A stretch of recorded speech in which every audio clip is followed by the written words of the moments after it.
सपनाको सहर दुबई। यहाँ बसोबास गर्न थालेको पनि लगभग 2 वर्ष बित्न लागिसकेछ। अहिलेसम्म घर परिवारबाट टाढा बिरानो देशमा आफ्नो सपनाहरूलाई खोज्दै, आफ्नो चाहनाहरूलाई मार्दै जिन्दगी बिताइरहनु परेको छ। यो बिरानो देशमा न आफ्नो कोही हुने, न अरू आफ्नो बन्न नै खोज्ने,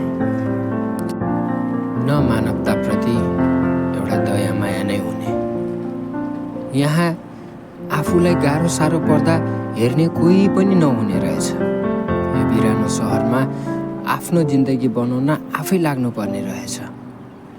7 समुद्र पारी अर्काको देशमा आफ्नो सपनाहरू पुरा गर्न, आफ्नो जिम्मेवारी वहन गर्न लाखौं युवाहरू परदेशिन बाध्य छन्।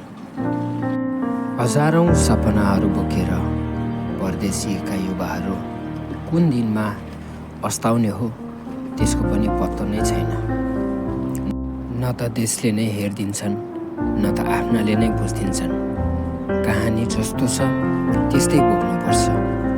अरूको टचरमा अरूले भनेको नमान्दाखेरि पाइने दुर्व्यवहार सहेर भए पनि अर्काको देशमा जिन्दगी बिताउन बाध्य छन् हाम्रा नेपाली दाजुभाइ दिदीबहिनीहरू।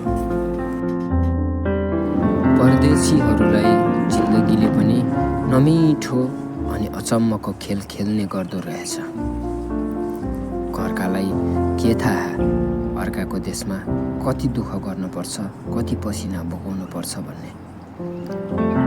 अनि यहाँ कसलाई नै मतलब छ र हाम्रो जिन्दगीको बारेमा? हामीले खायौँ खाएनौँ, हामीलाई कस्तो छ, सन्चो बिसन्चो सोध्ने मान्छे पनि नहुने। परदेशमा न बिरामी हुँदा तातो पानी तताएर दिने मान्छे नै हुने। बिरानो देश, बिरानो ठाउँ, हजारौं सपना, घर परिवारको बाध्यता परिस्थितिसँग लडेर बाँच्नुलाई नै परदेशी जिन्दगी भनिँदो रहेछ। म्याडमजी आइपुग्नु भयो।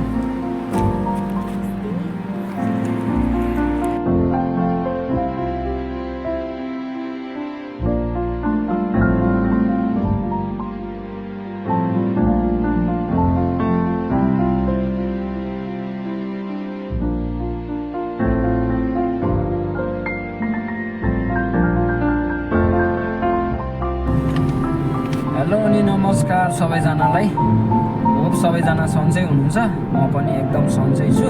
बेलुका चाहिँ अब यता बसेको खासै भिडियोहरू बनाउन पनि पाइएन, किनकि अब त्यहाँ आएर टेन्टहरू मिलाउनु पर्ने, कामहरू गर्नुपर्ने होइन। अब अरू बेलामा साथीहरू हुन्थ्यो, अहिले अब बुढाबुढी थियौँ, त्यही भएर चाहिँ केही पनि गर्न पाएनौँ।